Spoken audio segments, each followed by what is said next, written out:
Welcome. Hello. Hey, what's up, everyone? Can you hear me? Yep, you sound great Yes. so far. Cool. I just How is everybody doing? I just watched it again. I just watched it for the second time. I loved it. Yeah? I love this movie.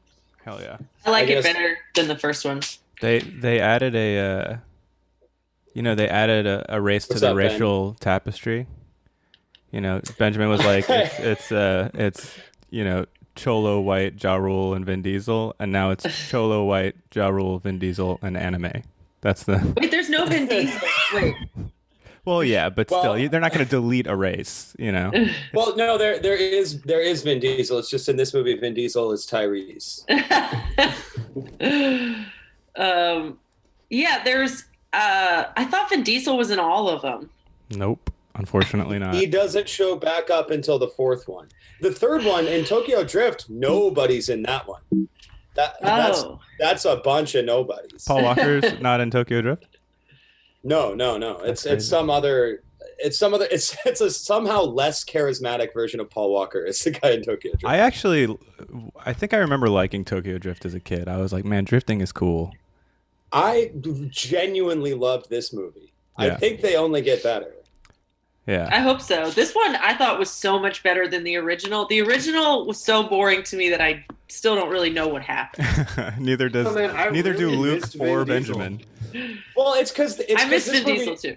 This movie was made by a real director. They got this. Did you guys notice that John Singleton directed this fucking movie? I have no idea who the hell that is. What else did he do?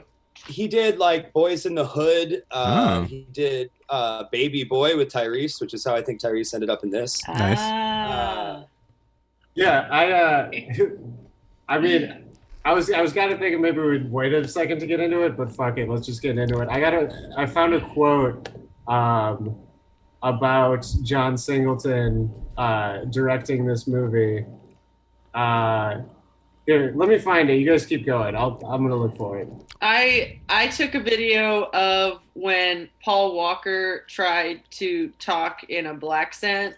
Amazing. When he said "Cuh," When he said "cuh," hold on. dude, Yeah. thank God you did that. Wait. That's what I texted the group chat about. I was like, that is blackface. You can't do that. Yeah, just let it go, cuh. Yeah, exactly. He's so good. Shh, shh, shh, shh. What? Wait, Did you hear it? no. Wait, yeah, do it Hold on. again. Talk about it. So what the hell? I want to hear about this, huh? I said, forget about it, cuz. He says it twice in that movie. He just says "cuh." Cuh. Okay, I got it. So John Singleton had seen the first film and was awed by it, saying when I saw The Fast and the Furious, I was like, damn, why didn't I think of that?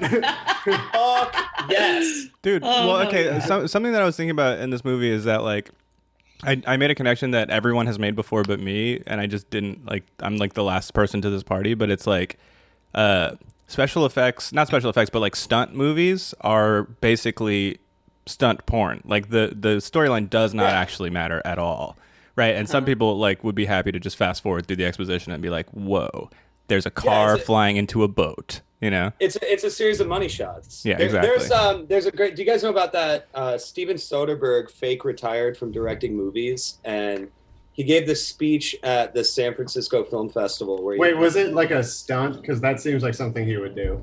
it kind of? I think he probably meant it, but he like didn't follow through. And then somebody came to him. Because I I mean, fucking love Soderbergh, man. And then somebody I mean, came to him and said, "One last job, man. One last job, and then Yeah, you're out of the one game." Direct one job, last movie. and then he just and then he made Logan Lucky. But his reasoning in the speech is he tells a story about being on an airplane and he's sitting behind a guy who's watching like I think a Transformers movie on an iPad, and he realizes as he's like watching over this guy's shoulder that the dude is just fast forwarding through exposition to like get to the action sequences. Hell And yeah. the only thing wrong with that is that Steven Soderbergh thinks that's a bad thing. I don't think that's a Right. bad thing. If you do that shit well, like in this movie, like, yeah, I don't need to watch Paul Walker emote.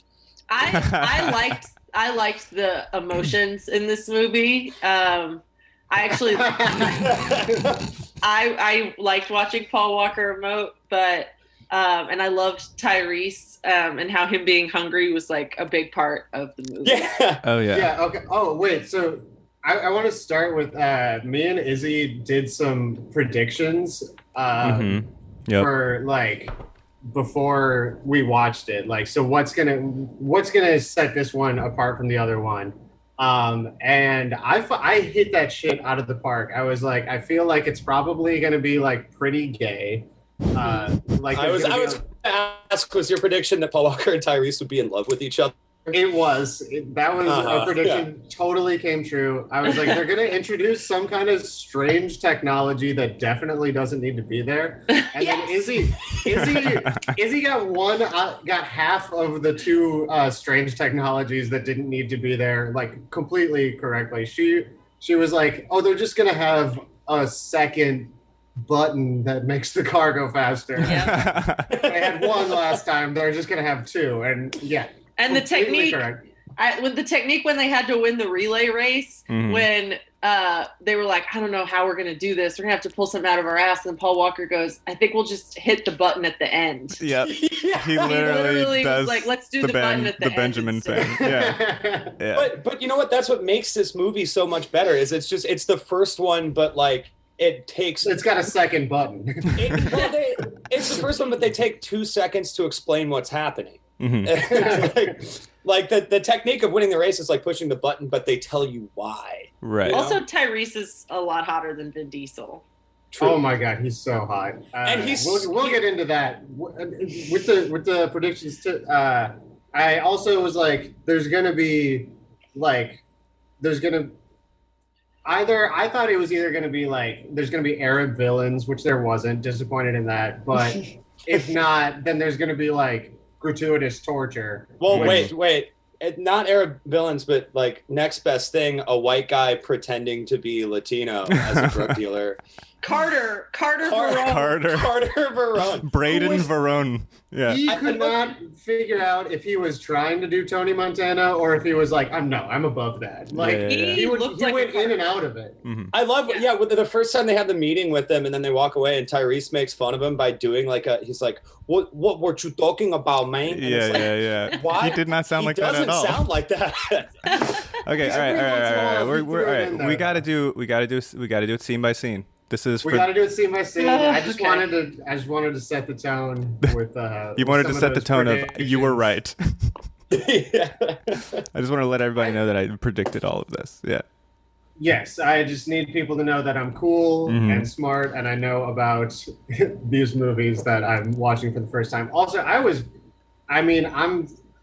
you guys are gonna have to like really take me through scene by scene because I got way too high this time. Like if I was too high last time, I was way too high this time. Weren't we supposed to do acid for this one? Oh, you were. We were. I actually would have enjoyed that. I was kind of putting it off because I didn't realize this movie would be as fun as it actually is. So should we just get started with the opening? The opening scene. So it's 2003. So this is 2 years later. Too Fast, Too Furious. How does it start? So there's a race that contains the first turn in any race in the entire series. There's a left turn, and it's the first turn in the series. Ludacris. This is really a movie about the strength of community organizing. Ludacris is an organizer. Self-identifies as an organizer, and he's putting together a race. They need 4 people to race because if 3 people race, it's no good. It's only good if 4 people race. And so they're trying to find a 4th person, and so they're like, Ludacris, homie, like, could you get a guy? And he's like, I'll get a guy. Can it be any guy I want? Well, also, as they're setting up the race, they really double down on the sexual harassment in the street racing community. Oh, big time. There are multiple ass grabs. Big time. Oh, asses have improved significantly in the 2 years of this movie. There's way more. There's a lot more attention on the ass, and the asses are better. So, however, fashion is much worse than it even was in 2001 when you thought it couldn't get worse. 2003 was worse. Yeah, people are still wearing visors, but now they've flipped them upside down. Also, Devin Aoki, Suki, in the movie has the longest torso I've ever seen on a human woman. She is. She looks dead. She looks like she is a dead person. It's insane. Yeah, she looks so strange. Honestly, like this is, like she's so thin that like low-rise jeans. It's not even the problem that I had with them, which was that they made me think I was fat when I was dying of being thin. Mm-hmm. But like I wasn't really dying of being thin. I was like a totally normal, fatless child. But like, she like was so thin, but her torso is so long that she looks like a weird alien. And the pink cut up jeans, everything everyone was wearing was really traumatic for me. Including Eva Longoria's huge ass belt in like the last scene. Oh which yeah, we talk about. It was really Loved it. Okay, see now. so bad. I think I remember last time I asked like if Paul Walker was actually hot because of like everyone's dressed so poorly. I get it because Eva Mendes in this movie is dressed awful, and I was biting my thumb the entire time. Yeah, no, she's so hot, but she is wearing the worst clothes I've ever seen. So hot, and also so her job is just to have sex with the drug dealer they're going after, right? That's her job in the FBI. Well, see, there's a little tension there because they keep having these conversations where they're like, she's sleeping with the enemy, and they're like, no, she's not, and it's like literally she's undercover. She just lives with him. Yeah. They're very traditional. She just lives with him, and he threatens her every time she shows interest in another man. Yeah, and then he mentions it's been 11 and a half months. At the end, he's like, you had me, you almost had me. So she's been living with him for a full year, and they're like, and he remembers their anniversary. So he's into it. He's like a good guy. Yeah. Okay. So, but we're getting ahead. We don't meet this guy for a while. Okay. So no, we don't. They're street racing. Ludacris is like, I'll call somebody. One of the guys participating in the race is talking to his girlfriend, and she's like, you better win because we have rent to pay. And he's like, you're right. I'm going to wager $35,000 on this race. Oh, 35,000? I thought it was 3,500. He said 30. No, that's if you were watching 3,500 each. No, because they collected at the end, and they're like over 10 G's. Oh, really? I missed that part. Yeah. Okay, because they said 35 large. No, they said 35 large. I know they did, but then they're stupid. They fucked up the math at the end. Yeah. Okay. I was like $35,000. So instead of wagering 10 times that month's rent that is due, he just wagers the month's rent that's due. Exactly. And that's still a lot for 2003. It's Miami. Yeah. I have no idea what rent's like in Miami. I assume expensive. I mean, how much is it for a boat? Is there rent on a boat? Because I didn't. Okay, so they call him. They call him to the baby. The race. We got dock fees too. They call him to the race, and they're like, "You have 5 minutes to get there," and he's on the sea, not dressed. Yeah, and somehow gets there like with a taltie. Yeah, because he's fast.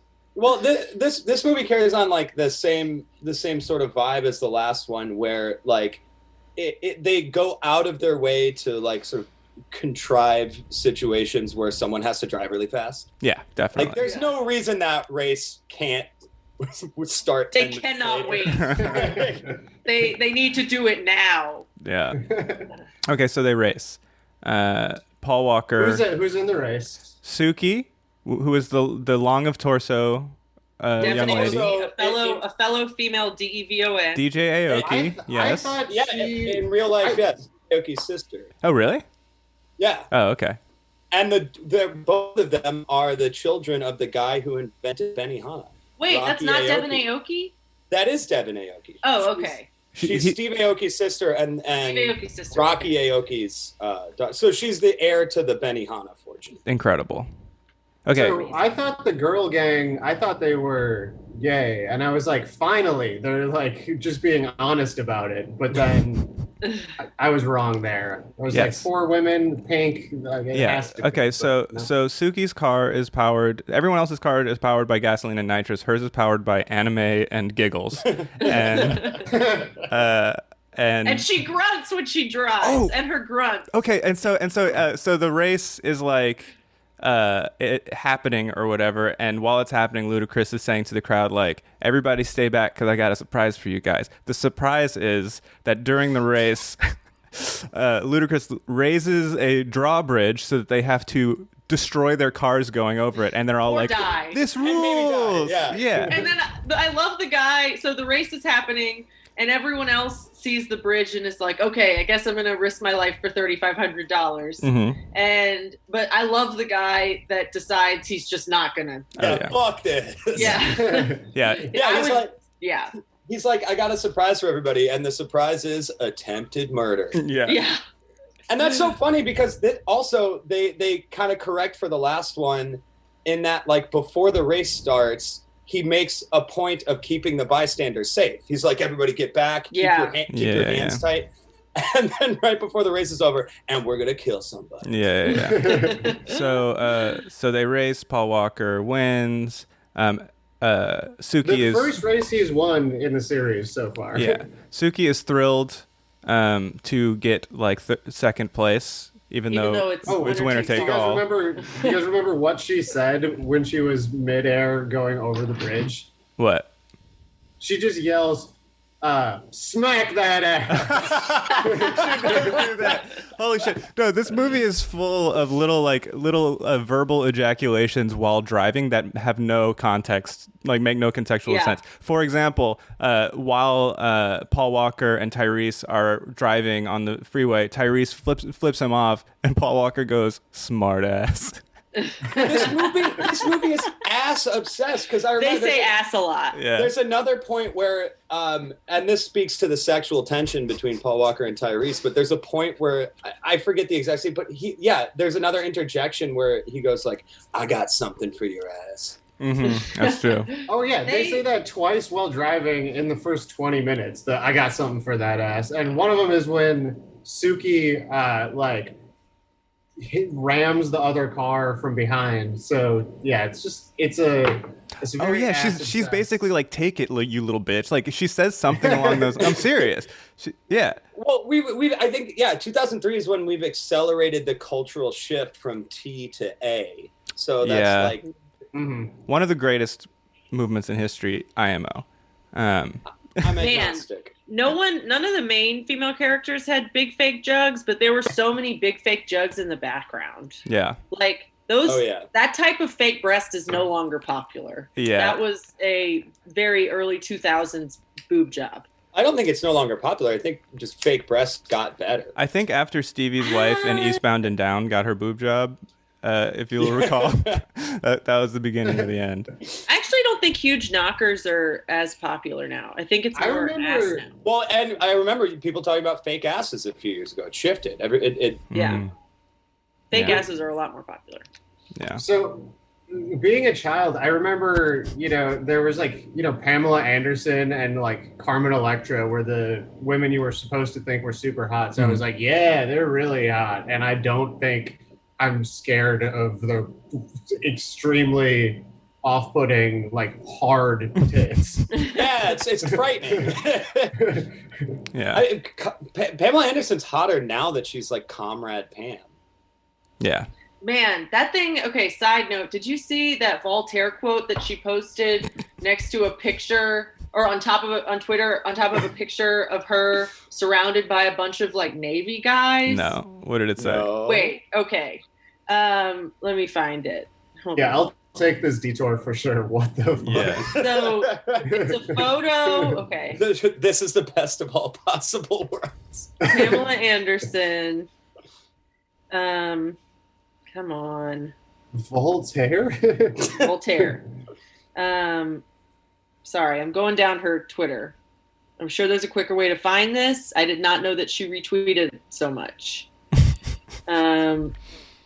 Oh man, okay, where is it? Pamela Anderson Voltaire. I'm sorry, y'all. It's all good. I'm looking too.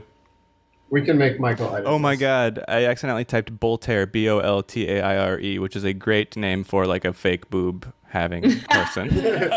Okay, she posted this photo of herself surrounded by Cool. military men. Boys in blue. It says, Wait, does that say aging beaver? It says every man. No, that's my. Oh, wait. that's Aging Beaver. What? never mind. I missed It says every man is guilty of all the good things he didn't do. Voltaire. Nice. And it looks like she's saying all these guys should have had sex to me. she's cool. Yeah, she's right. That's what my brain said, but I know that that's not what she meant. Yeah. Yeah. But so anyway, back to the race, right? So before the race, Paul Walker makes smoldering eye contact with what's her face? Eva Mendes. I almost said Eva Which Longoria. is exactly. Wait, what's her character name? Eva Mendes. Yeah, whatever. Eva Mendes. But I that's when I knew that she was this movie's cop. Right. So just right away. Right so away. so Paul Walker wins the race Because she's the only woman there without gigantic fake boobs. Right. So Paul Walker after wins the race goes up to her. They kind of walk up to each other. They don't really say anything. They're just like vibing and she like turns around to walk away. Like they don't say shit. She just starts walking away. He's like, "Where are you going?" And she goes, "It's time to go." And then you hear sirens, right? Like that's the first like she's a cop type of thing. And then what happens? He gets arrested. Yes, he gets arrested. Yeah. And at first I thought, so at first Jeff and I were like, okay, wait. just a How cop do they again. catch him? How do they catch him? Oh, wait, they catch him with the weird bazooka magnet. Yes. The cops have this weapon that I still don't know what it is, but it's It's the thing from the Matrix. Yeah, it's an EMP. It's the fucking little thing that goes in Neo. They were like, we need to put that in the movie. Yeah. And instead of just shooting out the tires, which is like tried and true the way you stop a car, they needed to invent a crab that drains the energy from the door. They were trying to warn us because in 2003 it seems ridiculous that local police would have that technology. Right. But now I did not bat an eye. It's No, like, yeah, totally. Of course Miami PD has that. Totally. Yeah, so he's running away from the cops. They shoot electricity into his car, which make car go slow. And then they arrest him, they drag him in, and it turns out they've targeted him because they are going to use him in like an operation, like a sting. This is another thing I like about this movie as a sequel. Like, the whole plot is motivated by them just acknowledging what a shitty cop Paul Walker is in the first movie. Like, the whole plot is driven by like, yeah, you fucked up really bad. You shouldn't have done any of that stuff. Yeah. Yeah, they keep going back to it. They're like, every time he's like thinking about trying to get away with something, the cops who are like, you know, forcing his hand just go like, do you remember what happened? He's like, you should be executed. He killed a guy. He just like murdered one of those trans like gang dudes at the end of the movie, like in cold blood, and then was like, somebody call the police, which he was the police. Right. So they brief him. Yeah, no. Go ahead. They really, like, it does feel very, like, 2003 in that they're like, okay, we kind of, like, you have no options left.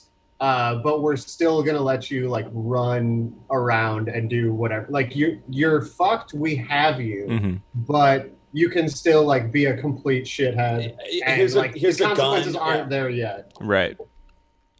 Well, the other thing I wanted to know from that beginning, I just looked at my notes here from the opening race too. It feels like, again, when this movie being made by like a real director, you know, he still only has a certain palette that he can work with, which is the first movie. So, but they lean into it. So, like Which the last he loved. right, like the last movie, there's the weird like, you know, race wars element, like in that literally the thing is called race wars that they go to, and then like every gang is kind of racialized, but they don't really address it. And then in this one, the opening race, Some are many races. Yeah. And it's like they're trying to like make up for how poorly they treated Ja Rule by giving like Ludacris a much bigger presence. Ludacris was great in this movie. He's so good. Yeah. And I love it how he's in a scene where Ludacris is also singing the song. It's the same that happened, or wait, I don't know if that happened in the first with one. Ja Rule. it saved the series for sure. Like if they would have stayed with Ja Rule, there's no way we'd be at Hobbs and Shaw now. I was thinking about that earlier. Is like Ja Rule was like, "You're gonna have to pay me a bunch of money," and they're like, "Oh, you sucked, so no." He turned down $500,000 to be in this movie. Awesome. Yeah. Awesome. Yeah. Is that how much Ludacris made? Because he earned that fucking money. Yeah. I don't know, but Ja Rule only got paid $15,000 to be in the first one, and then he turned down $500,000 to be in the second one. Well, because all he does in the first one is show up and just get cucked all over the place and look like a baby. Like he comes and out. This is also the year that like 50 Cent shows up and just ruins Ja Rule's career. not a good time for Ja. No. All right, he has not had a good time since. All right, they have Paul Walker, and they're like, you need to go undercover, and they try and stick him with like some shitty cop who's like eating. He's eating a burger or something. He's drinking a big soda from a pizza place. Okay, well, so Gallows. this is a key expository scene. So when they brief him on Verone, what is the briefing? Like what do they tell him about what his mission is? I forgot. It's incredible. It doesn't make sense. They're like, he's getting the drugs in, but he can't get the money out. We need speed racers for some reason. Yeah, no, it makes sense as something like the police or like federal agents would want to do. It just doesn't make any sense why they need speed racers to do it. Okay, so let me. God damn it! All right, so Verone. Michael, thank you so much for being you. We need you here. Verone is a drug kingpin or whatever. He needs people to move money for him, and so he auditions a bunch of drivers, right? And so they need Paul Walker and then this idiot cop to audition for this job to move money so that they can then do the sting, right? And so Paul Walker's like, this guy looks like a chump. I don't think he knows anything. And so like the cop that is supposed to be his accomplice is holding a big soda from an Italian restaurant for some reason, and so again, Paul Walker, call back to the last movie. Paul Walker gives him a quiz and is like, what would be a better engine for my fucking Skyline, like a Gallo 24 or a Gallo 12, and the guy's like Gallo 24 because 24 is bigger than 12, and Paul Walker's like, your cup says Gallo, dumbass, get this punk out of my face, and then he's basically like the only way I'm doing this job is if I get to pick my driver, and so he decides that he is going to pick the person who hates him most on planet Earth, Tyrese. Roman Pierce. Yes. This is where you know that the only reason Vin Diesel isn't in this movie is because he's doing something else. Because that is where Vin Diesel shows up if they could get him. Totally, absolutely, that would be fucking sick. I'm mad that didn't happen. The only man who can do this is Toretto, and then he's at the fucking demolition derby. Yeah. So they go to a demolition derby that Tyrese lives at. Okay, wait. I want to talk about this. So Tyrese has a mobile home that is parked at the demolition derby because he has an ankle. He's on under house arrest. He can't go more than 100 yards away from his from his house. But he's figured it out. He's figured out ankle bracelets because you can just get a mobile home and go where the fuck you want. Yeah. Yeah. It's genius. Anyway, so he lives at the demolition derby. He makes a living. He's just like And so wait, is the idea that the ankle bracelet is tied somehow to the mobile home and he can just drive around and is basically free, or does he just lives there and then his job is the demo derby? No, I mean he lives there. I think the mobile home is just like a touch, like he's on hard times or whatever. But but he says he parked it there. Not like I lived here. He says I parked it. Nobody in this movie lives in a house. Everyone has to live in something that moves. Right. So, all right. So now we know what the job is. They pick up Tyrese. Okay, but they pick up Tyrese and the cop from the first movie escorts Paul Walker there, and they're like, "This is the guy that we gotta get." And they like kind of like go over that they have like a bad history where Paul Walker, when they were like kids, became a cop at the exact same time that Tyrese was getting arrested for speed racing. And for some crazy reason, Tyrese thinks that might have been there might have been a relationship there. Well, no, Tyrese is just on like ACAB shit. He's like, "You're a cop. The cops fucked my life up. You betrayed me by becoming a cop." I kind of can't blame him, right? That's where he arrives at towards the end of the movie, but at the beginning of the movie, it's clear that he thinks that right. Paul Walker was involved. So he punches Paul Walker in the face. They have a touching scene on a bridge later where they patch that up. But yeah, so oh yeah, and they talk about how much they talk about how much he loves snacks and how much they love each other. Mm-hmm. Oh, dude, the snacks they do love each other. Amazing. Mm-hmm.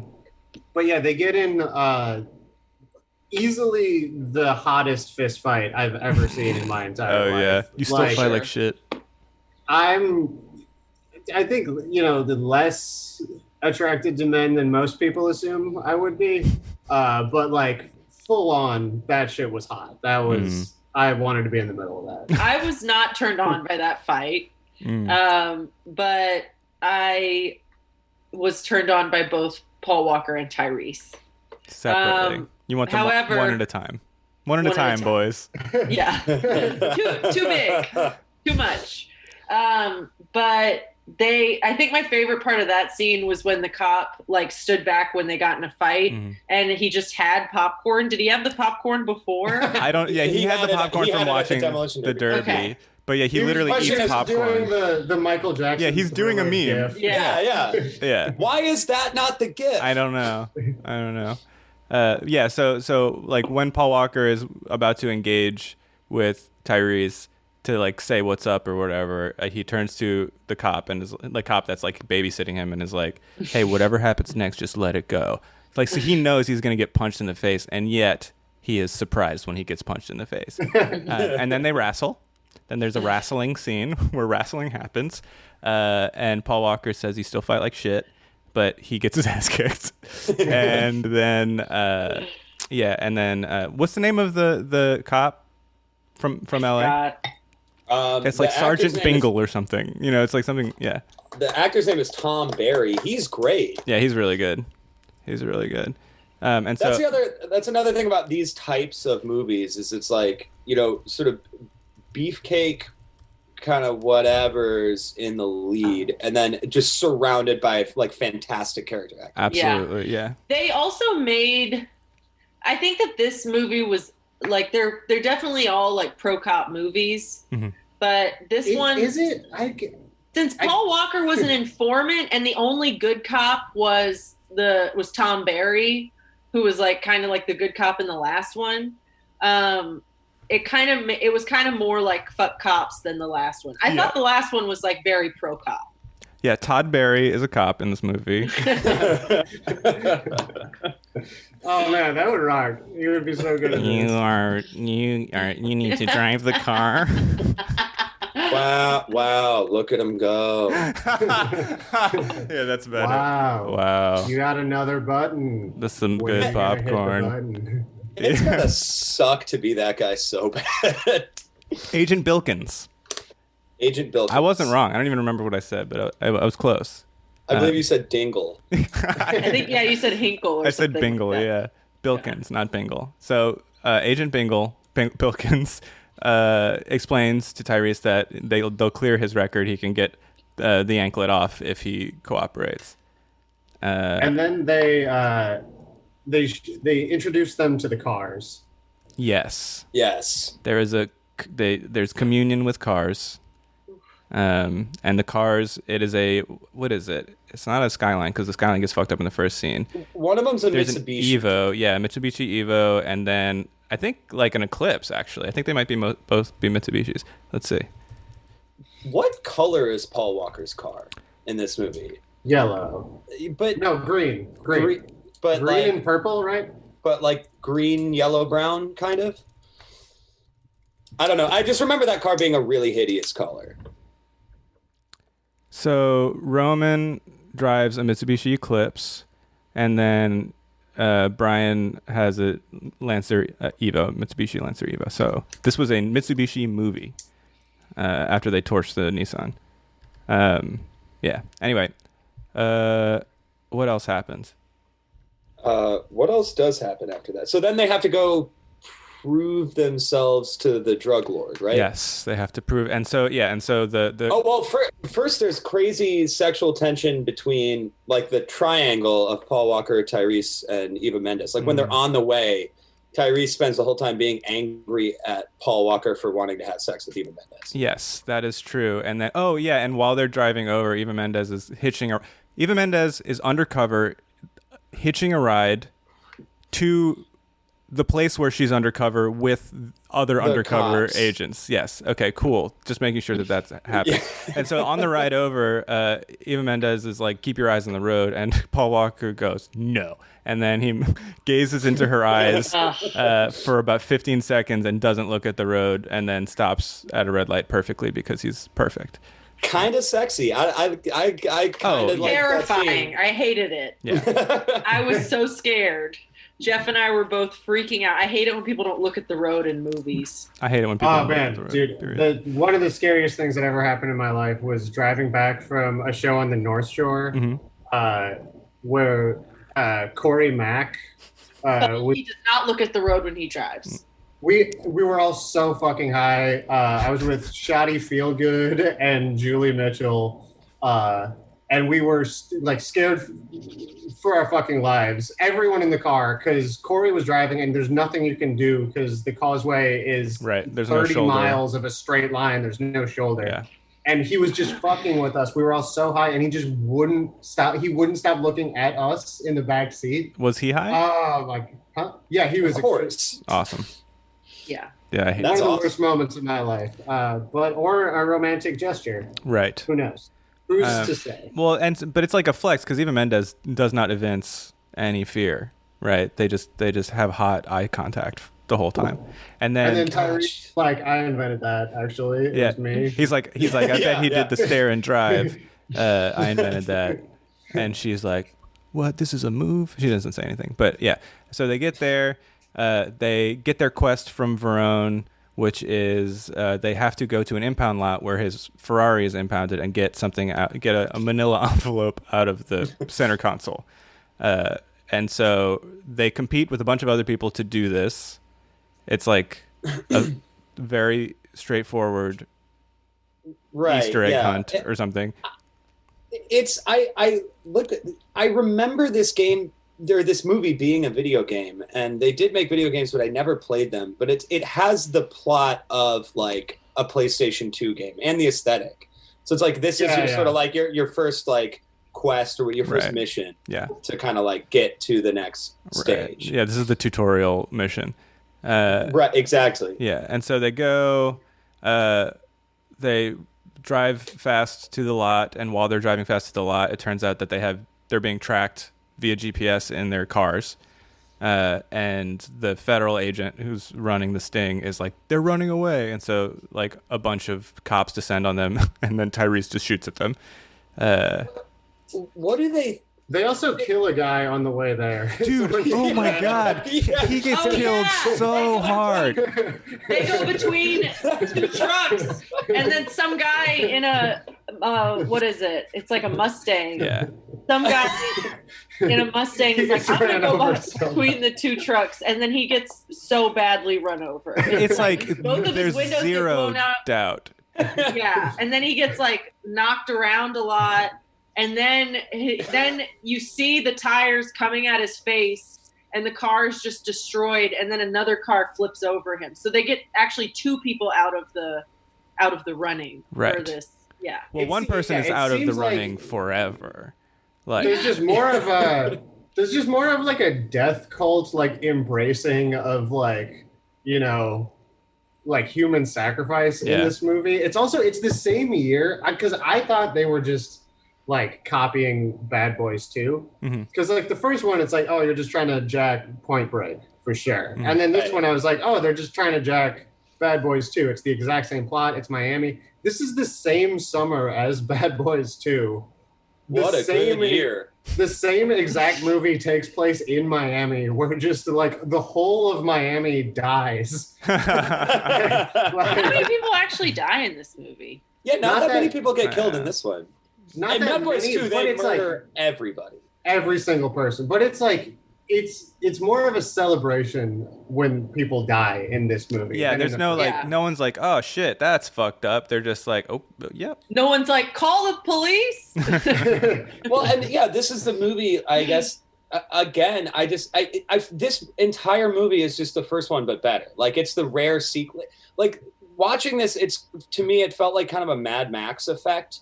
You know, where like when you say Mad Max, you're really talking about the Road Warrior. Like you think like, oh, Mad Max, that movie kicks ass, and then you watch the first one and it's kind of boring and slow and nothing really, it's like kind of not that great. That's this movie. Like I say, like Fast and the Furious, that kicks ass, but this is the movie that does everything you want one of these movies to do, Right. and it's not confusing and Yeah. it doesn't entirely feel like it was written by a child. Yeah. They went from Limp Bizkit to Ludacris, like with their like single. It went from like Rollin' to Act a Fool. It's a better movie. Yeah. Yeah. Okay, so we're at the guy gets run over. They're racing to the Manila envelope. Yes. They make it to the Manila envelope. The cops are descending on them while they get it. The cops arrive, including the Fed that is running the sting because they think that James Remar, from the Warriors, and then Tyrese pulls out a gun and shoots at them indiscriminately, which the Fed is mad about for some reason.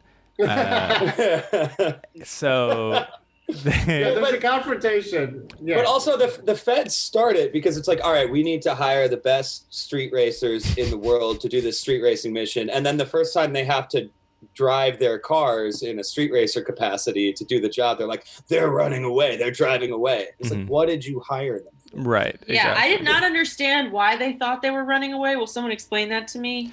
It doesn't make sense. Yeah, I mean, Okay. they for some reason, they know that Verone is looking for drivers, but even though Eva Mendes is involved in all of it and actually orchestrating it, they don't know that they are going to have to drive. It's not good. So they get the Manila envelope. They make it back to the drug kingpin Verone's mansion.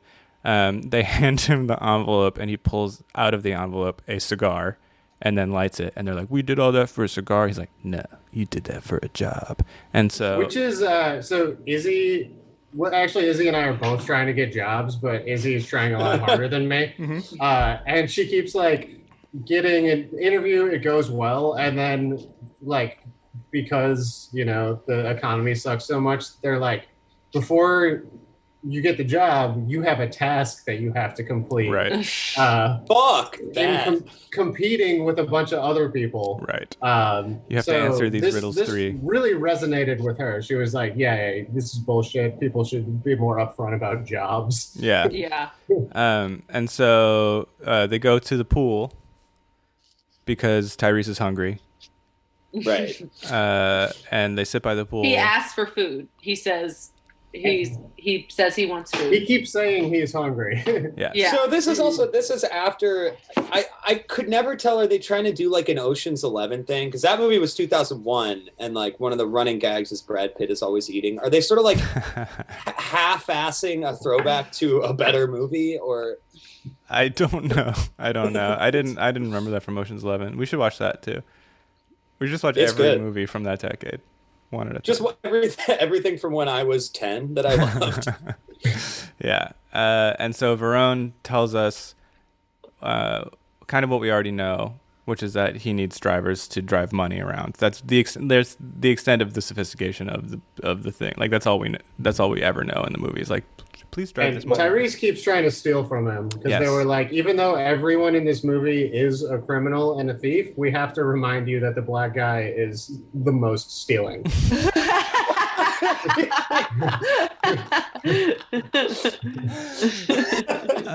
Yeah. And then what happens after?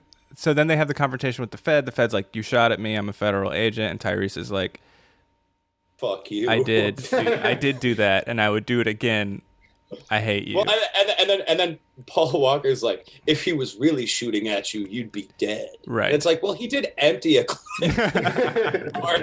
And then they get in a fist fight with like the FBI after shooting at them. It's like, let me do my undercover job where I try and fucking kill you. Right. And so, and once again, Wilkins just leans back and watches it happen. So, so this is the sort of thing that clues them into the fact that their cars are bugged, right? That they have GPSs in the cars, and so they take the cars to the shop where there is another car genius. It's got to be one per episode. I mean, one per. Oh, dude, there's an amazing homoerotic line when they get to the shop. Tyrese says, "It's so hot. It's so hot in here. I can't wear my drawers." Yeah. And he looks right at Paul Walker in the eye, and they're just like, I wrote that down. Yes, no. Jeff pointed that out. He says it's so hot and humid in here. I can't wear my drawers. Yeah, and then immediately switches to like checking out women. Yeah, which come on, man. Dude, and fucking I forget which one keeps doing it, but they keep getting mad at each other for checking out women. It's like, dude, what are you doing looking at women? They're together. They get really, really upset every time the other one shows an interest in any woman. Yeah, and Paul Walker's basically like, I don't like girls, shut up. I don't like girls. And he's like, you like girls. And he's like, I don't like girls. And then finally he's like, okay, I like girls, shut up.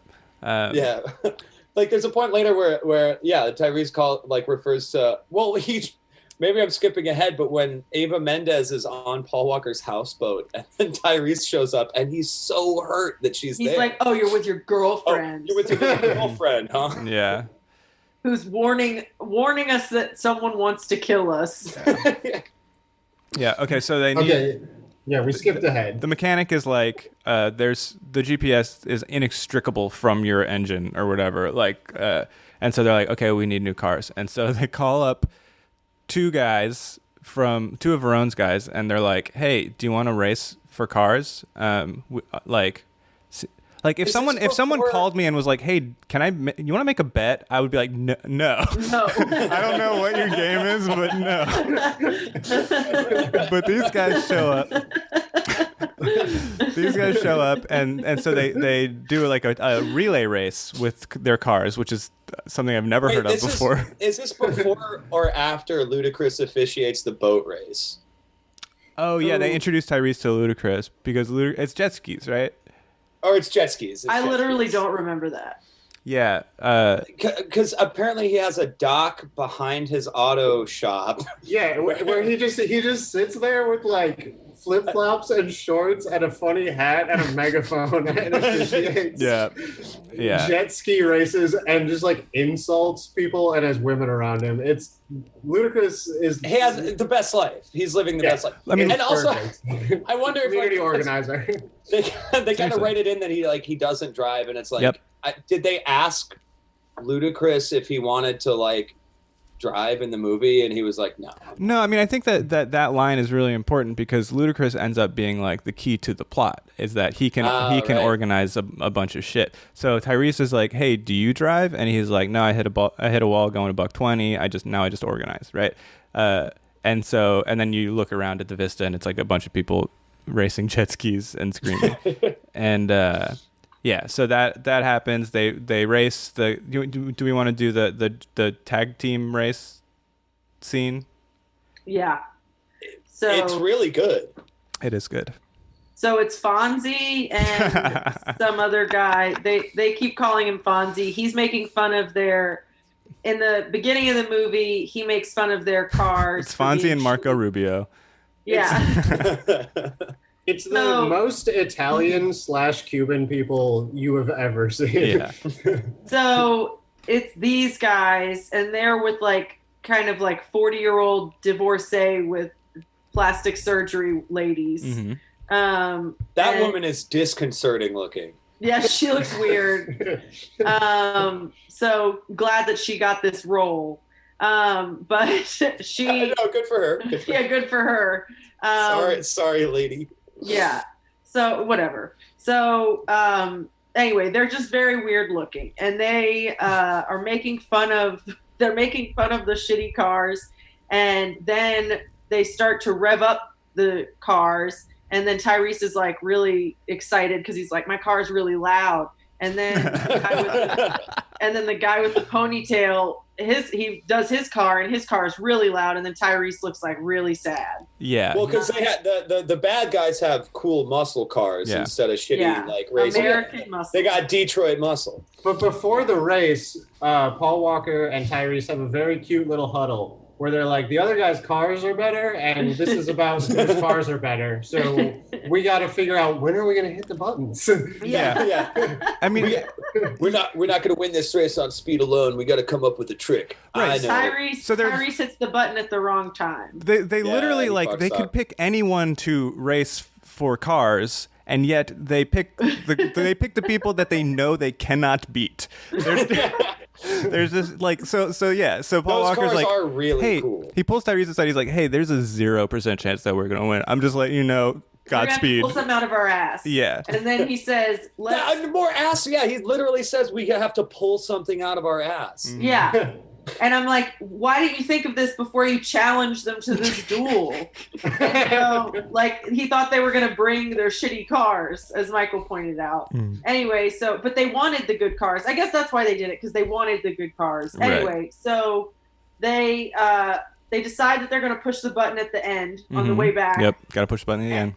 And Tyrese loses the first leg of the relay. So the Fonzie is ahead of Paul Walker, and then Paul Walker wins by, for some reason, they're driving in the same direction. Oh yeah, when Paul Walker's driving towards the cars that he has to go around, or towards the cans that he has to go around, the other guy is ahead of him, so he's coming back from the cans, and Paul Walker gets him off course by driving directly to him. Yeah, they play chicken. And playing chicken, but like, I don't understand. Anyway, so I think maybe they were trying to go for like a eye contact thing where he's like, because they keep doing like a close up of the people's eyes. This is a film about the gays. Those like psychotically beautiful baby blues, and then the other guy, all you see is fear in his eyes. Yeah. Well, and they're like staring each other down the same way that everyone's like talking to each other while they're in their individual cars going 200 miles an hour. Yeah. Well, so the first movie is about Paul Walker is the worst cop in history. This movie is Paul Walker's fucking insane. He's fucking like, everything that he does in this movie is fucking insane. So he plays chicken with a car that weighs 4 times as much as his car. So if one person dies, it's him for sure. And but the other guy loses his nerve, like drives off the road, and then Paul Walker wins. And so they get the muscle cars, which they then proceed to not use for the rest of the movie. No, they does not matter.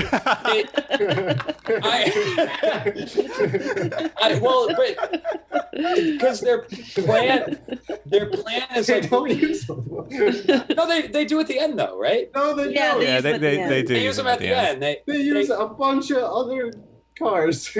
Oh, well, I guess they needed those cars because they were gonna try to escape. Yeah, right, they need cool, fast cars that aren't like plagued with GPS. Right, but they also needed to keep the GPS cars because they needed the cops to think that they were still on the level.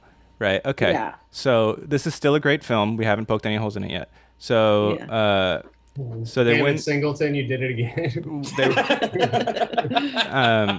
They win the cars. I love that he loved the first movie. That's so cool. He's such a good director. Because this movie, like, I assumed it was just like a paycheck situation where it's like, okay, I'll take the franchise.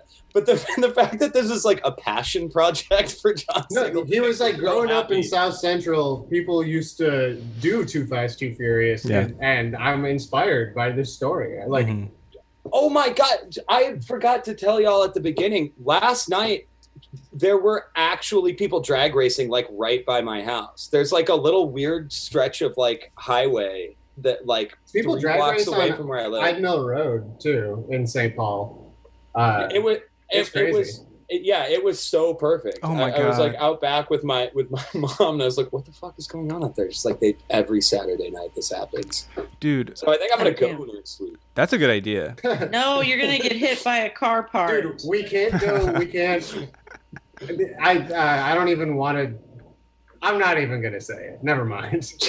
Okay. I don't know what you were gonna say. I have no idea. I don't want us to like go down the same road Paul Walker went down. Where, like, God damn it. we get involved with this franchise and then we're like, I need to do it.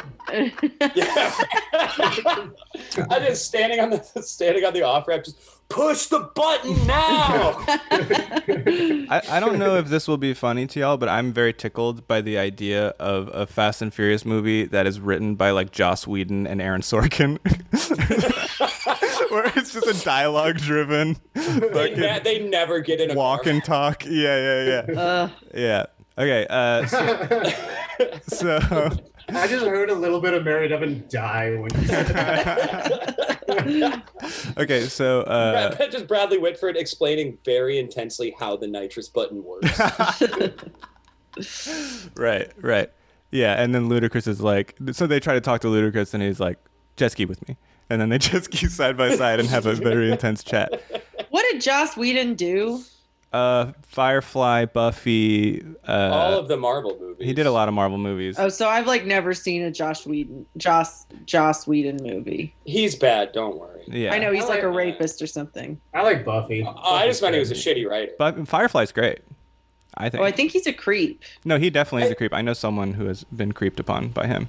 Oh, really? Yeah. The only story I knew is that he cheated on his wife, which like sucks, but on the scale of Hollywood. I think that he was like, oh, I just cheated on my wife, but I think that the cheating was like an act of creepery. Yeah, it was with really young, okay. really young women. Yeah. Yeah. Yeah, and also like he like branded himself as like a Feminist good guy. Yeah. You can't trust him. Male feminist, you cannot trust him. I only like men that hate women. I don't. Thank you. I do not like. Present. Yeah. Okay. So they win the cars, and then ¿Qué pasa? At some point they go to the nightclub. Right, yeah, they have to win the muscle cars on their way to the cool nightclub. So it's a real Bad Boys 2 type nightclub, and there's like a raver lady on one of those big like aerialist like swings. It's a oasis, if you'll recall the line. And I love when they walk in. Tyrese, just for a moment, is the audience surrogate, and he just goes, "Look at that lady on the swing." Yeah, it's like they couldn't frame the shot quite right, and they're just like, Tyrese, can you just point this out because it's invisible to the naked eye? Actually, I don't think that that was visible until like 5 shots later. I think he just says that, and then they don't show it, and then we see the swing from behind because it's like a big bubble swing. It's like that scene in Pop Star where he's doing all the costume changes and commenting on them. So expensive. Yeah. Okay. So they go to the nightclub where Eva Longoria is like, this nightclub that my drug lord sociopath Eva Mendes. This nightclub that my sociopath drug lord boyfriend owns is the perfect place to touch Paul Walker all over his body and flirt with him so hard while everyone is on the payroll of my boyfriend or whatever. Yeah. Man, imagine trying to like feel up a dude wearing a tall tee. God, I was thinking about a West Coast. You just have to climb into it. So a few things about this nightclub. So that's where I noticed that everyone has no ass and huge knockers and like is just so muscular and anorexic because they all were not allowed to wear things that came up to their belly button. Right. And so no one ate. Everyone just got plastic surgery and went to the gym, and they all looked monstrous.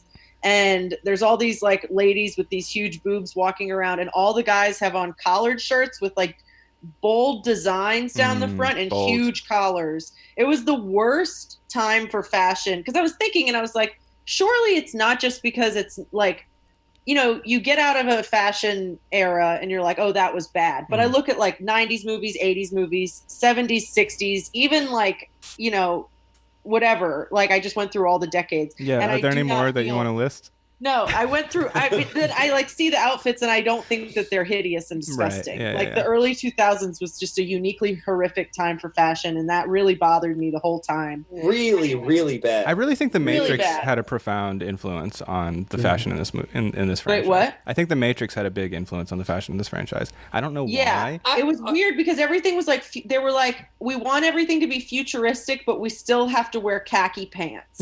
Like, Yeah.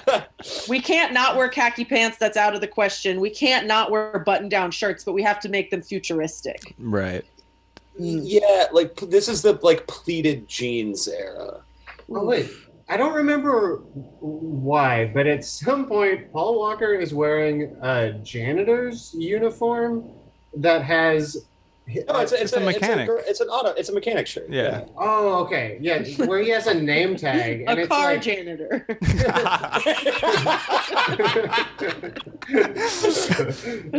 so many keys. I don't. Oh shit. Fuck, I can't even finish. Goddamn. He's got a name. There's a name tag on it, and it's like, aren't you an undercover cop? Why do you have a name tag? Wait, who's wearing the mechanics thing? Paul Walker. Oh, I thought you reason. said Ludacris. Okay. Yeah. Well, no, he's not a cop anymore though. I mean, he's an informant now. Yeah, he's a narc. He's graduated to narc. Well, and we didn't talk about that when he like recruits Tyrese. Like the whole thing is like Tyrese is angry at him for becoming a cop and ruining his life. He's like, I'm not a cop anymore. I'm just working for the cops. An informant, which everyone loves. So they go to the nightclub and they. Speaking of rats, this scene is fucking awesome. This is right? This is the rat scene? This is the rat So scene. this is Susanna is, left the room for this scene. This is where This was not a disturbing 2003 scene. is when torture is just in every single absolutely. movie, Yeah. every single TV show. Like you have to have an extended torture scene. When did because Saw fucking when was the first that Saw was the movie? early 2004? it was after this, but like this is like 24 era. CSI Jack was the Bauer number shit. one show. Yeah. Oh God, I forgot even that show 24. existed. Yeah. Wait, actually, I think Saw might have been. Let me find out. Hold on. Saw 2004. Okay. Oh yeah, okay. But yeah, I mean, this is the torture porn era. Mm-hmm. This is For sure. like the Okay. first Hostel movie is about to come out. Yeah. Mhm. But the torture is both. Okay, so they see this schlubby-looking cop at the club, and Carter Verone is like, "You see that guy?" And wait, there's something about a woman, but whatever. So he like pulls the cop into his private room, and he's mad because the cop is on his payroll, and he won't do something for him. What was he? What wouldn't he do? He needs a 15-minute window where the cops aren't watching them. This cop looks like if John Goodman in The Big Lebowski were also the dude. Like they're just like if they just melted What's that together. guy's name? Luke, you probably know. He plays this character in every movie from like 2002 to 2009. I looked him up and then I forgot, and I was just calling him obese TJ Miller.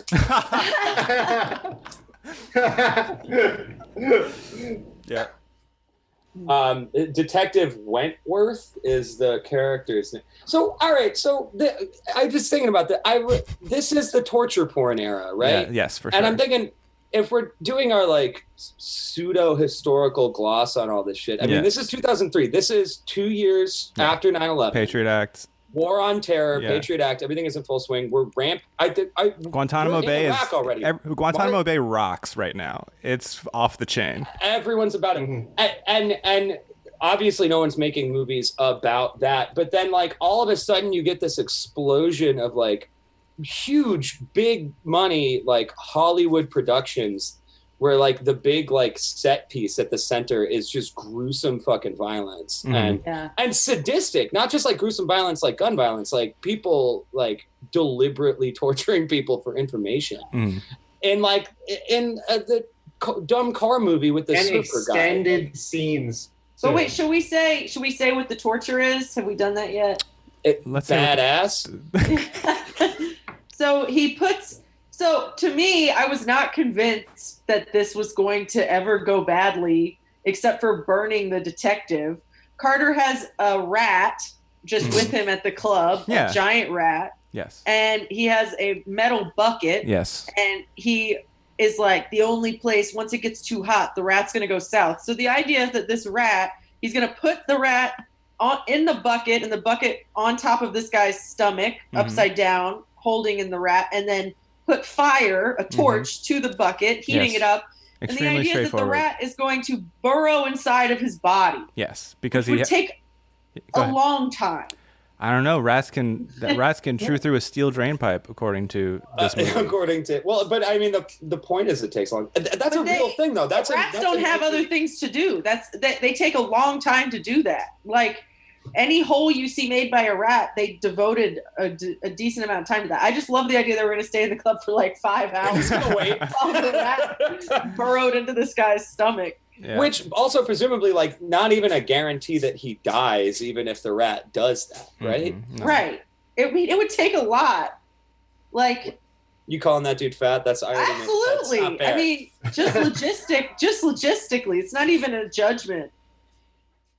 But that is, I mean, is that a real thing? Because that feels like that feels like something that either is real or is based on something, but then it sounds real when you're 13.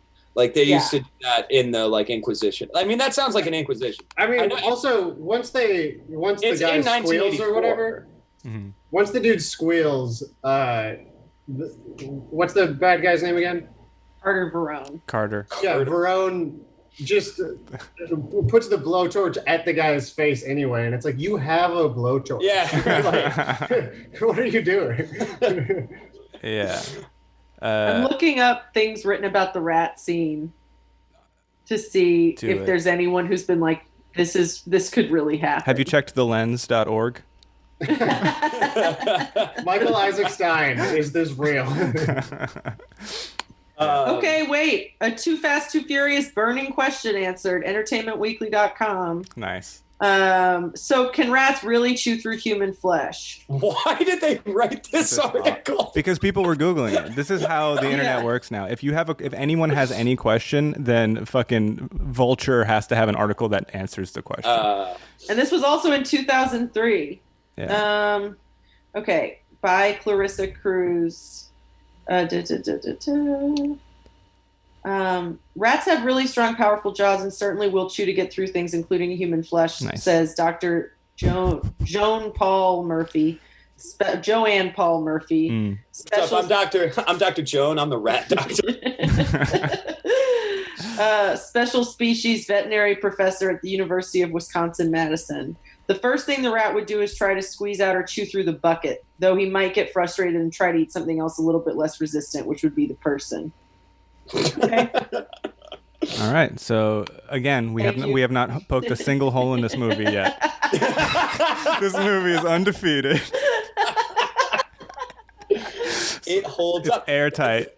This was the first or second moment in while watching this movie that I out loud said fuck yeah.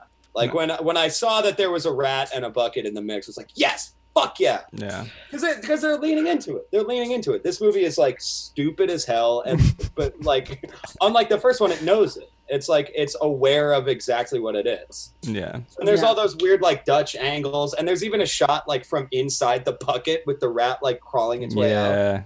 Yeah. Yeah. Okay. It's trash. It's great. So it is. It's total trash. So that happens. Verone forces Eva Mendes, not Eva Longoria, to hold his mouth. Rather than put something in his mouth to shut him up because he's screaming, he makes Eva Mendes cover his mouth. And so the two boys, Too Fast, Too Furious, two boys, they leave and they're talking about, hey, that was pretty fucked up what we just saw. And Tyrese is like, that was suspect. She put her hands on his mouth. And Paul Walker's like, But she's undercover, dude. She's got to do some fucked up shit, like have sex with that very white Latino man. Anyways. Okay, my internet cut out for a second. Are we still at torture? So we're out of the torture. Can I just say, everything is CIA. Like, I'm not unconvinced that the wave of torture porn in from 2003 to 2007 is not some sort of a like subtle. Mm-hmm. It's a psyop. I think we're being psyoped by the rat scene. Yeah, it's always a question of is culture dictating, like cultural products, or is the cultural product dictating the culture? Like, yeah. But there's a documented history of the CIA literally writing stuff. Oh no, for sure. I mean, they definitely. I'm not saying it's like tinfoil hat to say the CIA was involved in movie production. That's obviously true. But I don't know about this one. But so Verone grabs Eva. I'm gonna start saying Eva Mendes. I only know one person named Eva. And damn it, Benjamin's internet is so Verone. Yeah, so Verone. What is the character's name? I'm just using the character's name. I forgot her name. I don't. Cast. Wait, Eva. Let me look it up. Eva Mendes as Monica Fuentes. All right, so Fuentes. Monica Fuentes. Yeah. Something Fuentes. Agent Fuentes. Okay, so Verone chokes out Agent Fuentes and is like, "If you ever touch another man again, I'll kill you." And she's like, she doesn't like that. And then what happens? So this is where it all gets like very confusing to me, because like all the actions like clearly starting to like culminate, and the like bad guys, the like henchmen are riding with them. Right, and there's a bust happening, but I don't really understand who's trying to get what. Well, so then they have another like huddle where Paul Walker and Tyrese, where they say that they're gonna like steal the evidence money, right? Is that part of their plan? Okay, no, okay. So this is when they're on the bridge talking about like why Tyrese is hungry all the time. But this is only because Eva Mendes went to the boat and was like, they're gonna kill you, right? Oh, right. So this is when yes, and then Tyrese walks in and is angry that he's talking to his quote unquote girlfriend, who, by the way, decided to go on her covert mission to warn the other cop with titties blazing, with her Puma shirt tied up to her nipple. She's looks wearing hot a as hell. bra. Yeah, she looks really good. She's like, I want to make sure I look hot as hell when I get murdered by my fake Latino boyfriend. She's really wet in that scene too. Why is she like dripping? She swam there. She swims up to his houseboat in a baby tee with her belly out. Well, there was two kinds of tea back then. There was baby and tall. Yeah, honestly. Baby tea, tall tea. Oh, yeah. So she's like, she's like, I overheard them saying that they're gonna kill you as soon as you drop off the money. It's my evil boyfriend who said he was gonna give you free money is actually gonna kill you. Turns out. Yeah, and so they tell the cops, and the cops are like, we gotta call. Bilkins is like, we gotta call it off, and then the Fed is like, hell no, we're not gonna call it off. You guys can just get shot. I don't care. I'm mean. Oh yeah, and then Paul Walker and Tyrese are like, aren't those guys mean dickheads? Yeah. Well, yeah. Isn't there a point where like the good cop is like arguing with the Fed or whatever? They're having like a tense scene, and then the federal cop James Remar like is like, we're still gonna do this because we need to get that evidence, and then our Tom Barry goes like, and save these guys, and he sort of weighs it off. He's like, yeah, sure, fine, yeah. Yeah. And so that's when they were like, okay, these cops do not have our best interests at heart. Perhaps we should do something other than what they tell us to do. and so this is like a Hollywood device that I really love, which is that like toward as we approach the climax, like during the rising action, we approach the climax of the movie. A lot of plans get made, and they cut away as soon as they start making the plans, so that they don't have to, for example, tell Ludacris, "Hey, we're working for the cops, and we need you to get 1 million cars and then get arrested." You know what I mean? They really just send all of their friends to get arrested by the police. They really do, yeah. But we'll get to that later. So they're like, okay, yeah, we're gonna do something else, but we don't know what that is yet. Then what happens? Then they finally get to the cute scene on the bridge where they talk about how it wasn't actually Paul Walker's fault that Tyrese got arrested as a teenager, even though he became a cop at the exact same time as that. Coincidence. Which is very Fast One energy too, where they like, there's a cop in our gang. As soon as you showed up, could it be you? Right. Like, I sort of don't blame Tyrese for blaming Paul Walker. But didn't he become a cop in a different city? Yeah, why is he? Why are they both in Miami? Well, he's from South Florida. They say that in the first one, and so Roman's from South Florida too. But Paul Walker was a cop in Los Angeles. Roman's from California. He's from Barstow. Yeah, they're both from Barstow, and they go to Barstow. So they fly. Or Barstow, is Barstow Arizona or California?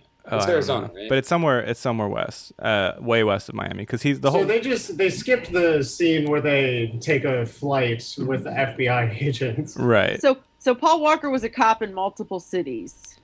They're from Barstow, and then Paul Walker's in LAPD when Tyrese gets arrested in Barstow, and I take it back.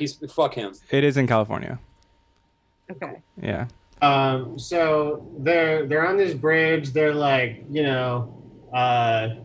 it's chill. What happened? We're still bros. We love each other. Tyrese is like, the reason that I'm always eating a sandwich is because I was in jail. They didn't have enough sandwiches there. I could go back to jail at any time, so I got to eat as many sandwiches as I possibly can. So, like a bear, I am just eating many sandwiches so that I can digest the sandwiches while I'm in prison. Oh yeah, and I got a fast metabolism. Yeah. He's like a chipmunk. He's just storing up a bunch of hoagies for when he inevitably goes back to jail. Right. That is when Jeff said that he and Tyrese have the same body type, and he thought it was the funniest thing. We're both ectomorphs. Yeah. Barstow is not far from LA, so it's not on the edge of the desert. Far-fetched. Yeah. That's in Fear and Loathing. It doesn't matter. It doesn't matter. It doesn't matter at all, man. Okay, so yeah, go ahead. At this point, I'm too high to at all know what's going on. Okay, on the bridge, they make their pact to betray the cops, and then every time you mention this, I like to imagine it's cocaine that you're talking about. I'm yipped the fuck up. This movie's blowing my mind, man. So they're like, okay, we're gonna try and escape from the cops, and then they call Ludacris and they say, hey, could you do something big real fast? And he's like, I'm the organizer. I do big stuff fast. And then it cuts away, right? And so this is when they're making the plans to do the most Baroque possible escape plan. God, it's so cool though. Yeah. You're the big stunt scene guy. I want you to tell us what the plan is. The plan is, so they're gonna make the drop for Verone with their police issue cars that are being tracked. They're like GPS racers, but then they're being chased by Miami PD. They make that so they go to a trailer park to pick up the drug money. Which is, I guess, evidently owned by Verone. But then there's a lady in the trailer park who's undercover Miami PD who are not collaborating with the FBI at all on this bust of this same drug kingpin. Right. Yes. So now we have 3 antagonists and 4 different schemes going on in this final chase. So there's the Miami PD who show up as the spoilers for the customs. It's not the FBI, it's customs. So Miami PD shows up to fuck up the investigation by customs while Tyrese and Paul Walker are trying to deliver the money to Verone, but also steal the money from Verone by collaborating with Ludacris to throw everyone off their trail. Right. Did I get that about right? I think that's right. I have no idea. Okay. So they drive their Mitsubishis, and they're being chased by Miami PD, and then they outrun them and they pull them into like this garage, and then the feds and Miami PD are like, "Oh no, we lost him." And then the gates of the garage open up. Wait. I'm sorry. I'm so sorry to interrupt. But they drive into the garage. They close the garage doors behind them. They surround the building with cop cars, and then a lady in a helicopter smugly says, "They got nowhere to go. We got them." Like, and they're like, "Radio, we've got them surrounded," or whatever. And so they're just like, they all get out of the cars. They're pointing their guns at the garage, waiting for them to come out. And then the henchmen are in the cars with them too. Yes, right. Verone's guys are with Paul Walker and Tyrese. Yeah. So then the doors open up in the garage, and there's a line of monster trucks that drive straight into the crowd of police. There's several hundred people. So first warehouse. They send out the monster truck berserkers, who Ludacris is a hell of an organizer because he's effectively convinced, several dozen, if not 100 people to just willingly get arrested and potentially murder a bunch of police officers. And destroy their $80,000 cars. And in the process. Destroy their beautiful cars. Yeah. So they vehicular homicide a bunch of cops with the monster truck. And then the doors close again, I think, and then open back up, and a swarm of speed racers comes out. Many speed racers. They call it the scramble. The scramble. And they say we lost them in the scramble. And that was the point where, like, dude, when all of the speed racing community showed up to help our beautiful boy Paul and our beautiful boy Tyrese, that was the second time an audible fuck yeah for me. That was an awesome scene. Okay. And then they pull out in the fucking muscle cars. Well, okay, wait. All right, I'm so sorry to interrupt. So sorry. So everybody pulls out. I seriously got horny for this. This is like the money shot of the like car scene porn. The Mitsubishis are in the scramble, right? And so they lock on to the Mitsubishis again. They follow them in helicopters, like, aha, we found them. And there's some amazing actual helicopter footage of like 60 cars. I don't know. Yeah, actually, like whatever this stunt was, I don't know how they pulled it off, because like there's a lot of CGI at the beginning of this movie, and then once they get to this, they're like, we put all of our fucking stunt shit into this. And that's what I love about these movies. Like, it's weird to call them tasteful, but like they're sparing with how they use the CGI. Yeah.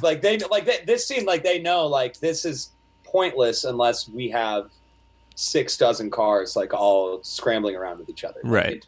So they're following the Evo and the Lancer that have the GPS on them or whatever, and then they finally flag them down, get them cornered or whatever, and then who could have predicted that they weren't in those cars, but in fact it was Ludacris and Devin Aoki, and Ludacris is like, whoa, like I knew my tags were out of date, but this is too many cops for that. And then they arrest him, and because it turns out they're in the muscle cars.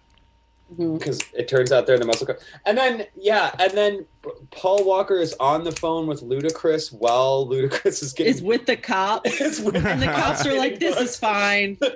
Yeah, Paul they just Walker's phone etiquette for being like a snitch or running from people or being an undercover cop, so bad. He is completely available to be on the phone at all times. Right. And he's just calling him while he's getting arrested to say, hey, thanks for getting arrested for me. I got out just fine. Who's that back there? And then Suki's mad that she doesn't get any credit for it also. Yeah. And and also I should say, before this scene, they bring the muscle cars into the shop and they tell the mechanic, like, hey, I'm going to need some extra nitrous. because the car might be a little crowded later. So they drive the muscle cars or whatever. They have Verone's guys in the cars with them. They are on the way to the drop spot or whatever. They're supposed to go to an airfield, and then Tyrese pulls out a large button, and says, I don't know, like, He turns into Bugs Bunny. He slams the guy's head into the dashboard and then says ejecto Seato and presses the button. And the nitrous was to make ejector seats in the car, and so one of Verone's guys goes out of the car, and then he immediately gets on the walkie-talkie where he talks to Paul Walker, who still has Verone's guy in the car, and goes, "Hey, I ejected Verone's guy from the car. I'm all clear." Also, Verone's guy that's with Paul Walker is so complimentary of Paul Walker. He keeps being like, "You're so good at driving. You are very good at driving." Buddies. And Paul Walker's like, "Thank you very much. That means a lot to me." I also Thank you so love, much. like, it is super Bugs Bunny when we get the ejecto Seato, because there's like a quick reaction cutaway to Verone's guy who's like in the swamp, and he just sort of splashes the water like, rats. Yeah. And then so right before Paul Walker's about to eject his own guy, who somehow didn't hear the walkie-talkie conversation, Verone's guy goes, "Hey, don't go to the airfield. We're going somewhere else." Right? And so Paul Walker's he's like, "We got to go to the trap that we set for you." Yeah. So basically, the airfield was a decoy. So all the cops are at the airfield, but there's not going to be anything of value at the airfield. And it was a way to see, for once and for all, if Eva Mendes was a liar. Right. Yeah. And so Paul Walker realizes that he needs to not eject the man from the car and just go into the trap. Because Eva Mendes is his one true love, and he has to rescue her. And I get it. Yeah, I do not blame him one bit. They also at this point have not really hooked up at all. She smooched him once when she's like, "They're gonna kill you. Bye." Yeah. Yeah, that's the other thing. Like the whole thing seems to be driven by the fact that they're fucking, which they're not. Mm-hmm. And no, we never get to see Paul Walker have sex, so who knows? Maybe we're supposed to assume they fucked. I don't know. Yeah, I don't think so. I think we're supposed to assume that he's just that horny for her. Mm-hmm. Yeah. The whole movie, Tyrese is like, "Hey, you make mistakes when you are horny, and you're very horny." And he's like, "No," and he's so horny. And so they go to the trap where Verone is waiting and is like, "Thanks for the money. You're obviously a cop," and Eva Mendes is obviously a cop.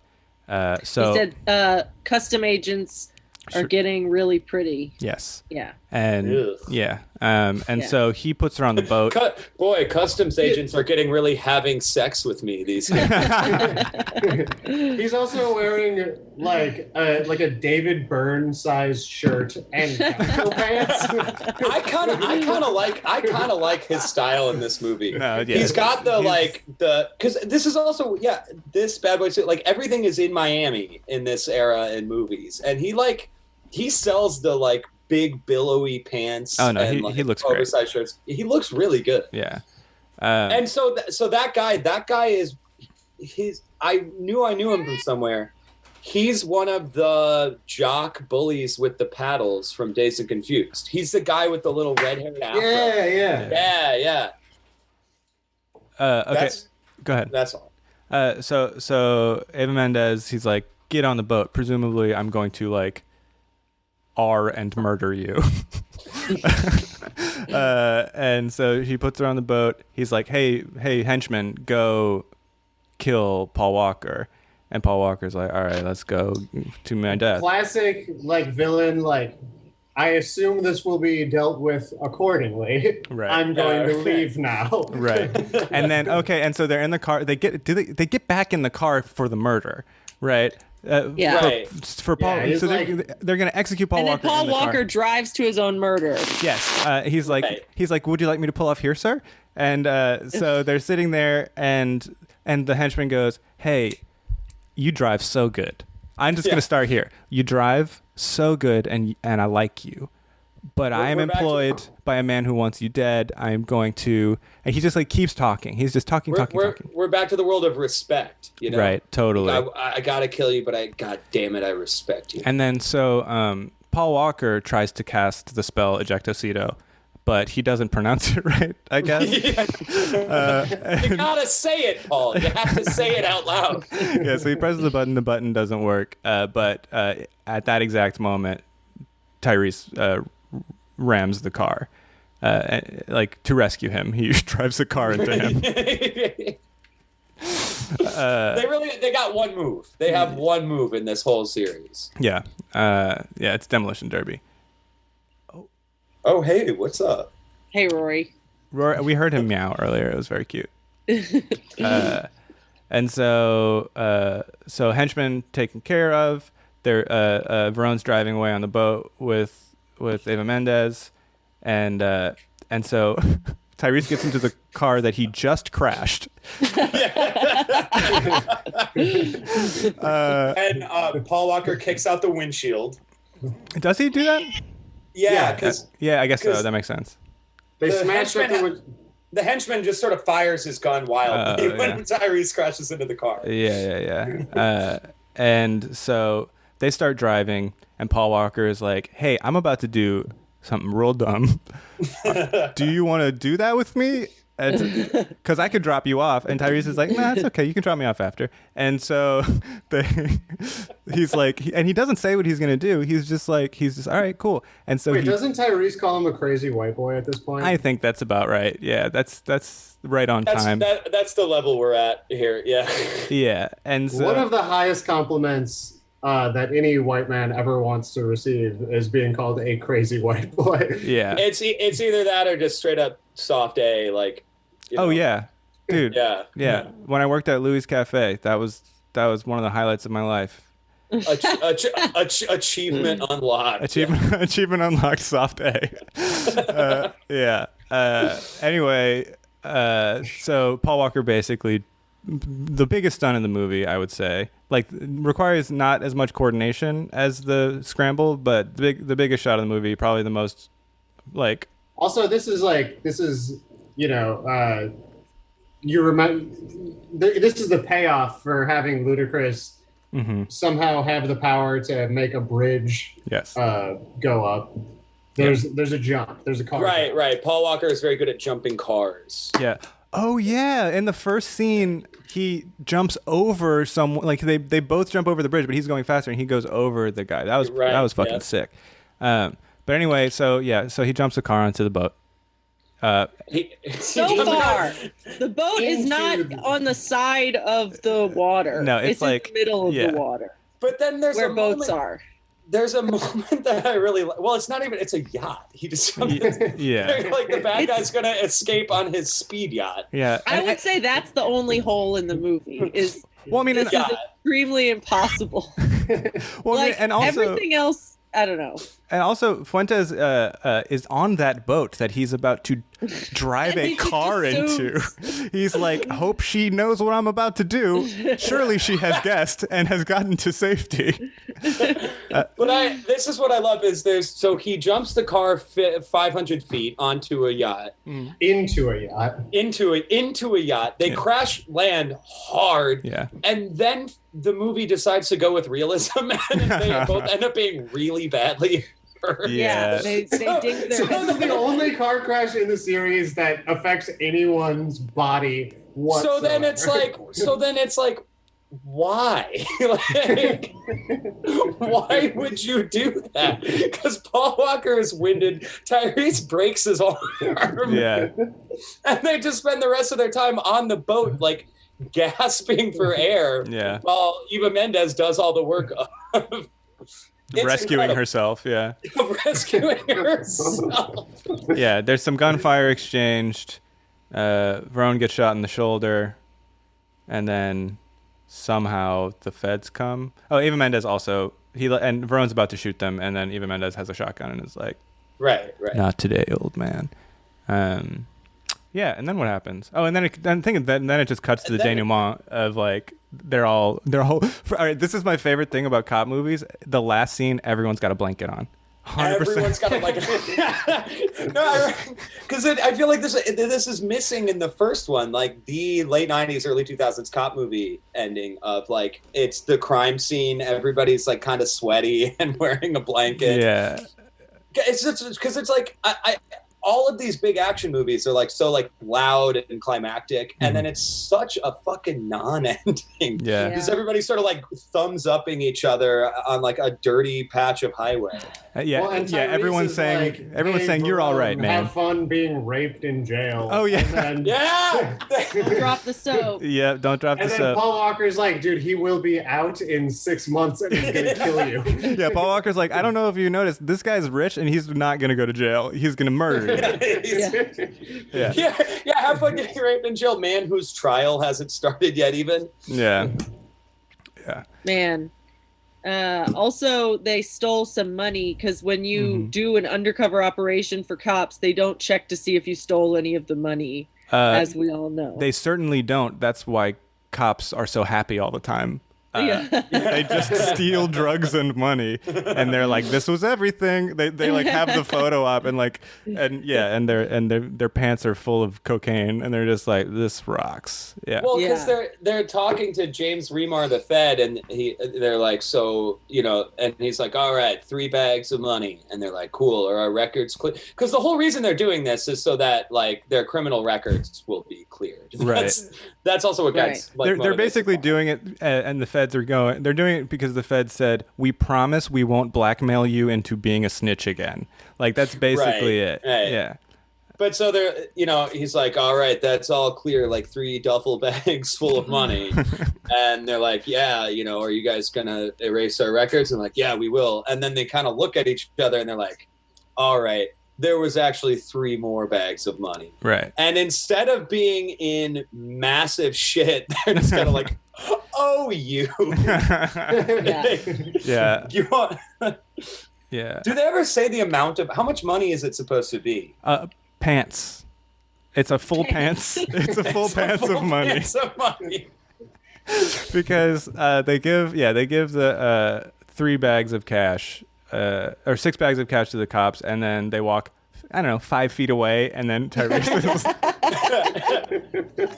And then they're talking about opening a garage. Open a garage together. And then they're like, "Oh, that's really expensive." And they're both like, "I stole money." And then Tyrese is like, "I also stole money," and pulls up his shirt. pulls up his shirt, and he has 1 pants of money. Well, and then also the implication being like, we're doing this so like our criminal background will be like cleared from the record forever, and we never have to do shit like this again. You know what we should do? Take a massive risk. Steal the money. It's like, we'll have enough money where we never have to be around chicks again. Just me, your baby blues, and a bunch of sandwiches. Yeah. Well, I think that's a good place to stop. Yeah. We did an hour 40. I just want to say again, I loved this movie. Yeah. This movie was I had good. so much fun. I watched this movie at 8:00 in the morning and was like out loud yelling "fuck." So I watched this movie twice, as you know, because I thought we were gonna do this like 2 weeks ago, and so I made Susanna watch it with me, and then I just watched it again this morning. And I will say, the first time I watched it, I was like, "Oh, this movie is fucking stupid. There's so many plot holes." But the second time I watched it, I was like, "There's not a single plot hole in this movie." It kind of hangs together. It kind of hangs together. Yeah. So This was like, I was hoping when I first watched The Fast and the Furious, I was disappointed because I was hoping it was going to be a fun, stupid movie that was entertaining. Mm-hmm. And I was not entertained by the first one. Yeah. But this one I was actually entertained by, which in my mind is all it needs to be a good movie. So they kind of just they iron out all the wrinkles in this one. Yeah. It's like what is even good about this movie? And it's like it's Paul Walker being pretty and stupid. Mm-hmm. Mm-hmm. It's a beefy bald guy who doesn't trust him. Yeah. And the car chases are fantastic. Like this movie is legitimately very stylish. Mhm. Like, you kind of like none of scene to scene, none of it makes any sense. But moment by moment within within any given scene, you know exactly why someone's doing what they're doing. Right. You know what I mean? Like I don't know why Eva Mendes, why her character is, Mhm. but I get like where she's coming from and what she's doing in any given moment. Right. Where it's like the first one is inscrutable. Yeah. Yeah. Yeah, this is I a don't great know. There movie. was something I missed Vin Diesel. Like I loved the homoerotic tension in this one. It was definitely like a much cleaner movie. Like it made sense. The action scenes were better. But like honestly, like Vin Diesel's charisma it completely carried the first Yes, movie. he's so good in that movie, and everything else sucks. Yeah. And like the ways that the first movie were stupid were like more satisfying to me. Oh wait, we never talked about when Tyrese. Okay, so did we talk about when he put the rock on the pedal and hit all the cop cars in the trailer park? We did not. Oh, and did a I did a little cool dance. I loved his dance so much. Yeah. So they're in the trailer park, and then the complication is added by an undercover Miami police officer who looks like Peg Bundy. Yeah. And, Tyrese puts a giant rock on the pedal of an SUV. Yeah, and then he crashes the SUV into the cop cars, and then he does a dance that is so obnoxious that it would get you thrown out of an NFL game if you did it after a touchdown. He's just like, it's like a Joe Horn level dance, and then I mean, it is the dance of a big brother who just like seriously injured his little sister. yeah, word. Well, Ben, you mentioned the Ebert review in the chat. I did read that, and the only note I took down from it is describing Tyrese's charisma. Roger Ebert just calls him, he's like angry Vin Diesel, which I think is just Roger Ebert being racist. Like he's like Vin Diesel, but he's not even angry. remotely. No, he's just kind of a dick. Vin Diesel's character. He's a lot more fun, actually. He's having the most fun of anyone in these movies. He smiles. I don't remember, honestly, anybody actually smiling in the first one. I think maybe that's like to account for the big tonal shift, or like everybody seems aware that what's going on. Yeah, I mean, everyone's facial expressions in the first movie is like you got neutral expression, you have frown, and you have handing someone a Corona. Those are the three emotions in the first movie. Yeah, we should call it. This is getting a little long, and I have to go play Dungeons and Dragons like I do every week. So okay, all right, bye, all right. Thanks for coming on, Luke. This is awesome. Yeah, thanks for having me back. All right, love you. Love you, Kate Root. Love you, Kate Root.